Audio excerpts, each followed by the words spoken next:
Bueno, empezamos esta nueva sesión de este curso sobre diseño cívico. En esta sesión hablamos de comunicación en red. Entonces, ¿qué es lo que vamos a ver y desde dónde empezamos esta sesión? ¿Cuáles son los puntos de referencia? Seguro muchos de vosotros ya han oído hablar del concepto de Web 2.0. Es decir, esta transformación de la web desde la que se llamaba justamente Web 1.0, el nacimiento de la web, a una versión mucho más interactiva en el que las personas que accedemos a Internet y a la web tenemos una capacidad de interacción, es decir, en lugar de ser simplemente consumidores de la información a la que accedemos en la web, podemos fácilmente ser también productores de esa información, ¿no? Digamos que somos prosumidores, productores y consumidores a la vez. Entonces, eso es un poco el punto de partida, el punto de referencia, ¿no? Ver cómo esa web 2.0 realmente ha promovido un cambio muy importante en la capacidad de los ciudadanos, de las personas de comunicarnos sin intermediarios. Entonces, eso es algo fundamental porque en el fondo nosotros estábamos acostumbrados siempre a generar procesos de información basados en intermediarios o representantes, ¿no? En este caso, digamos que empezamos a experimentar de qué manera cualquier persona puede ser emisor, productor de información y entonces intercambiar esa información con personas más o menos cercanas o próximas físicamente o en términos de temático, ¿no? Entonces nosotros empezamos a tener una capacidad de producir esos conocimientos, esa información a través de herramientas digitales de simple uso, que digamos que es algo que realmente antes era mucho más complicado, ¿no? Tomemos como ejemplo los blogs. Los blogs, para algunos, todos sabéis que es un blog. Para algunos, tras el nacimiento y la popularización de las redes sociales, opinan que los blogs han perdido de interés o de centralidad. Yo no opino lo mismo. Sobre ello hablaremos ahora en un rato, pero digamos que vamos a ver el concepto del blog, ¿no? El blog, digamos que es una de las primeras tipologías de herramienta online que nos permitía a cualquier usuario sin conocimientos técnicos de poder publicar una información online, ¿no? Entonces, y luego ofrecer esa información de acceso abierto a cualquier otro navegador, usuario de la red.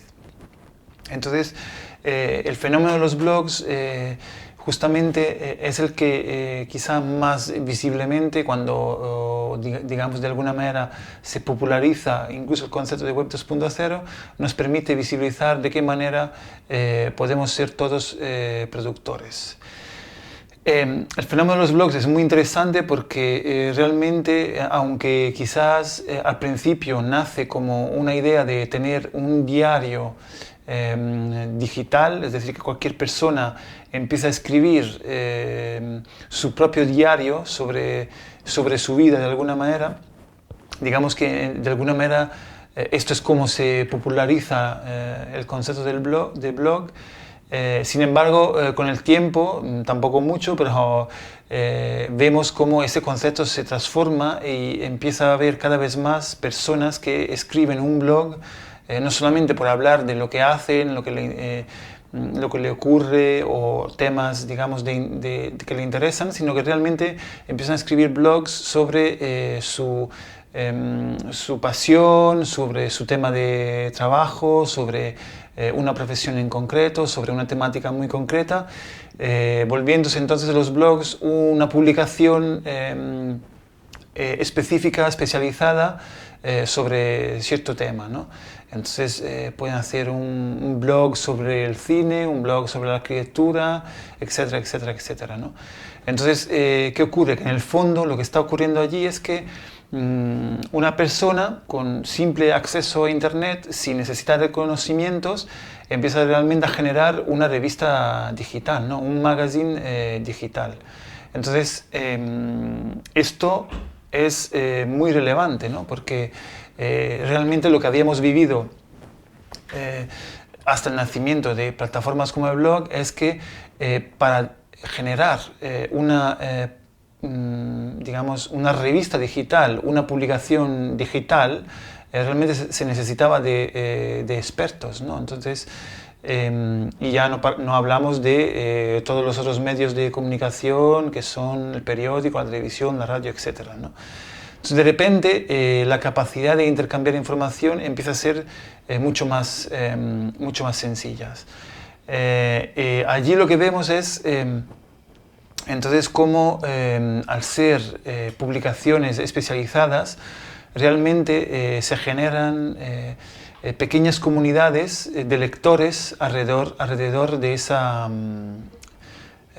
ese blog. Entonces lo que se empieza a experimentar es que el autor que ha empezado el blog empieza a ver cómo el blog, una cosa muy importante que hay que comentar, que el blog no es solamente la capacidad no ofrece solamente la posibilidad de que cualquier persona sin conocimientos técnicos pueda escribir un contenido online, pueda publicar un contenido online, sino que también tiene otro elemento muy importante, que es que permite luego a cualquier otro lector, a través de un sistema de comentarios, justamente aportar luego su opinión sobre lo que originalmente hayamos publicado en esa plataforma. Entonces eso hace que en el caso de blogs especializados empezamos a tener comunidades que se reúnen alrededor de un autor que escribe sobre un tema en concreto, ¿no? Entonces, a través de esos comentarios, realmente la comunidad empieza a interactuar, porque yo comento lo que el autor del blog ha escrito, pero realmente luego lo que ocurre también es que los que comentan también digamos, se comentan entre ellos, ¿no? Nace realmente un debate. Esto es muy relevante porque empiezan a nacer, digamos, voces, digamos, publicaciones online que se vuelven más que respetables. Es decir, que cualquier persona con capacidad por escribir, con acceso a Internet y que sea capaz de publicar contenido de Internet de interés, como decíamos, genera entonces una comunidad, y la relevancia realmente de esas publicaciones empieza a ser cada vez más importante, ¿no? Entonces, no sé, pongamos en el caso de la arquitectura o del urbanismo, ¿no? Lo que ocurre es que empezamos a ver cómo nacen publicaciones que son igual de relevantes que publicaciones online de revistas ya afirmadas con cierta tradición y que tienen además a lo mejor una edición en papel, ¿no? Entonces empezamos a ver cómo realmente los intermediarios empiezan a, digamos, a caer, y empezamos a eliminar intermediarios, y la voz de cualquier persona, de cualquier profesional puede ser relevante en el debate y en el tema que queramos, ¿no? Lo que es interesante también sobre el tema de los blogs es que se genera de alguna forma también una especie de ecosistema que algunos han llamado la blogosfera, en el que existen muchos blogs, entonces muchas personas que empiezan a publicar su opinión sobre cualquier tema, ¿no? Sea profesional, sea amatorial. Existe también todo, digamos, un filón de blogs que justamente se dedican a hablar de lo que ocurre en su propia ciudad, en su propio barrio, etc., ¿no? Entonces nacen realmente las primeras versiones, digamos, de lo que podríamos llamar periodismo ciudadano, ¿no? las personas que viven en los territorios empiezan ellas mismas directamente a relatar, a contar, a describir qué es lo que ocurre en su propio territorio, ¿no?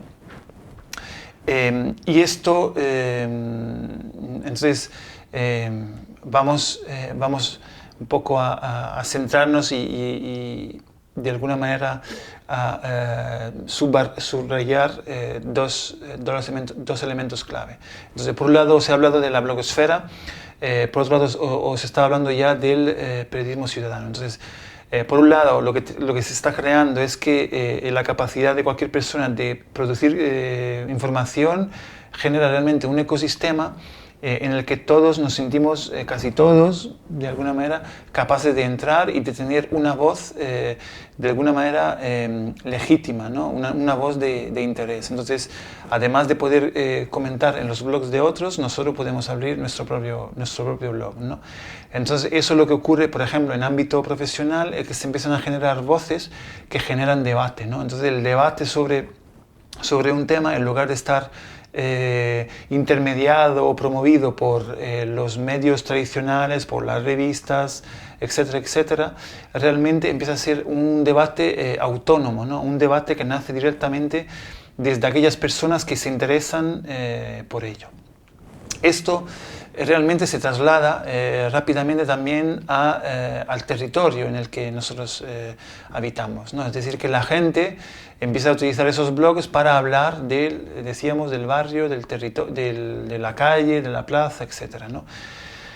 Entonces, así digamos que empezamos a ver también las primeras fórmulas de periodismo ciudadano. Entonces, la relevancia del periodismo ciudadano, hay muchas críticas, hay gente que puede opinar que eso no sea periodismo ciudadano porque el periodismo es otra cosa, requiere también de un conocimiento, de una visión, de una capacidad que posiblemente no toda persona que simplemente escribiendo tenga, pero digamos lo relevante aquí está en que hablamos de la capacidad de las personas que viven en un territorio de hablar sobre ello, ¿no?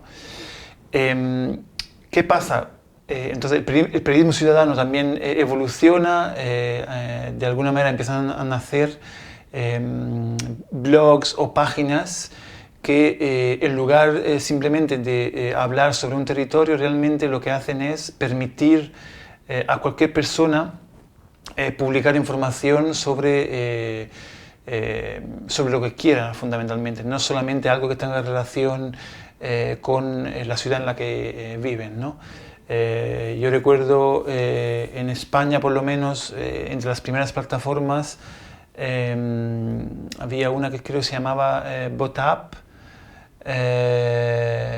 luego una, digamos, muy interesante que además tuvo un papel muy importante en todo lo que ocurre con el 15M en España, se llama Periodismo Humano. Y creo que en Latinoamérica hay incluso una que directamente se llama Periodismo Ciudadano, pero en fin, que van surgiendo varias plataformas que lo que hacen es justamente generar un espacio donde se ofrece a cualquier persona la posibilidad de publicar información. Y luego yo, accediendo a esa plataforma, a lo mejor puedo acceder a diferentes categorías temáticas o a diferentes ciudades, ¿no? Entonces encuentro ya directamente la información sobre una ciudad en concreto. También lo que surge son, digamos, los primeros agregadores de blogs, sea temáticos que localizados, y también lo que es interesante, empiezan a hacer y a popularizarse mucho todo el fenómeno, digamos, de los mapeos colaborativos, ¿no? Yo personalmente estoy implicado, ¿no?, en un proyecto que se llama Mappy, que es una plataforma online que permite justamente la creación de geoblogs, ¿no?, que es uno de los primeros ejemplos que ofrece una primera plataforma que ofrecía a cualquier usuario la capacidad de construir no solamente un blog, sino un geoblog, es decir, un espacio donde incluso es posible georreferenciar, localizar la información que tú publicas, ¿no? Entonces, eso es muy interesante porque empezamos a ver cómo la información no solamente la publicación de la información no solamente empieza a estar a portada de todos, sino que el ejercicio, la dinámica de publicar la información empieza a evolucionar, ¿no? Entonces empezamos a ver cómo realmente es interesante relacionar las informaciones con lugares muy concretos, ¿no? Y en cierta medida, decía, se desarrolla mucho, digamos, la dinámica de mapear, es decir, de crear mapas en el que yo geolocalizo base de datos, informaciones de proyectos, actividades, etcétera, ¿no? Hay realmente muchísimas, ¿no? Esto, digamos que es muy importante, quizá me repito una vez más sobre ello, pero es muy importante porque lo que está ocurriendo es que de repente cualquier persona, y no solamente los especializados, empiezan a manejar herramientas que antes eran quizá asociadas a un trabajo realmente profesional, como puede ser el caso de los mapeos, a investigadores profesionales, ¿no? Que realmente a través de la construcción de esos mapas realmente lo que estaban haciendo era generar investigaciones. Con la apertura de estas plataformas realmente lo que vemos es que cualquier persona puede formar parte de ese proceso de construcción de conocimiento. Realmente nosotros no solamente ya somos prosumers, sino que realmente tenemos la capacidad de formar parte incluso de cualquier tipo de investigación. De forma, digamos, directa, es decir, siendo conscientes de ello, y a veces de forma indirecta, ¿no? Porque realmente toda la información que publicamos en Internet y en las redes sociales, etcétera, blogs, luego es utilizada para otros, para generar más conocimiento o más proyectos de investigación, ¿no? Entonces, no hemos hablado, bueno, lo he comentado, pero por encima no hemos hablado de las redes sociales, ¿no? que realmente de alguna manera llegan después de todo esto y simplifican aún más el acceso a la comunicación online y según algunos banalizan, depende de cómo veamos, pero digamos que ahí ya todos realmente estamos tenemos la capacidad de publicar información, ¿no? Lo que ocurre con las redes sociales es que se centraliza muchísimo más. En lugar de tener un ecosistema, como decíamos antes, teníamos mapas, teníamos blogs, entonces nos íbamos comentando de un blog a otro, había todo, digamos, una práctica que nos llevaba a mover de un espacio a otro.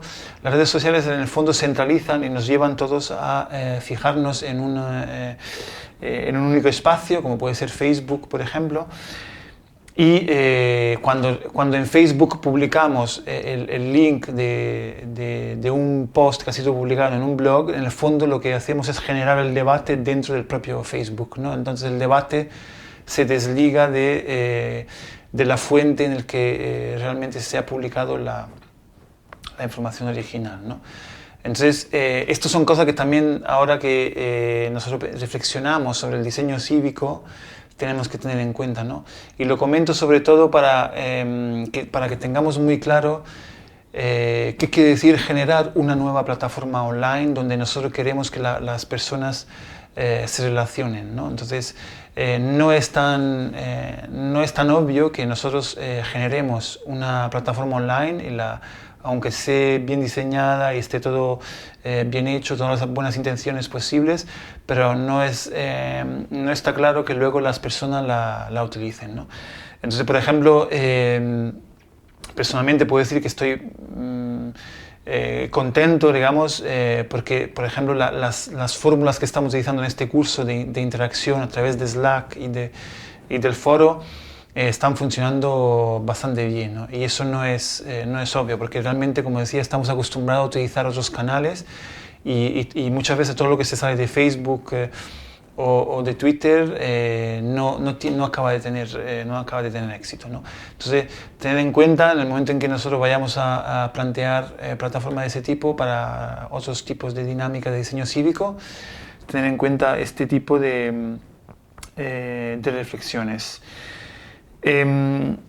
Entonces, para ir un poco y cerrando esta reflexión, lo que estamos diciendo es que la publicación de la información está a la portada de todos, se eliminan los intermediarios, nacen nuevas oportunidades de debate. En el fondo, se ha empezado a generar algo que podríamos llamar una especie de nuevo espacio público, ¿no? Sobre todo por lo que se refiere, digamos, al intercambio de opinión, ¿no? Entendiendo que los espacios públicos, los espacios de encuentro físicos han sido tradicionalmente los espacios en los que justamente se han generado conocimientos, se han generado debates. Entonces, ahora digamos que con la esfera digital, con la blogosfera, con las redes sociales, realmente se genera un nuevo espacio donde se puede desarrollar ese debate, ¿no? Entonces, eso hay que tenerlo en cuenta, es relevante y mi recomendación, por favor, es que no caigamos en ese discurso de el debate digital mata, debilita luego el debate presencial, ¿no? Cada vez más hay ejemplos de que creo que demuestran todo lo contrario, que realmente el debate digital, online, realmente lo que promueve luego después es que pueda ocurrir un debate presencial mucho más rico, ¿no? Porque realmente lo que estamos haciendo es aumentar las posibilidades de debatir en el momento en que nos encontramos presencialmente, que no va a acabar de ocurrir nunca. Tenemos cada vez más elementos para seguir ese debate, ¿no?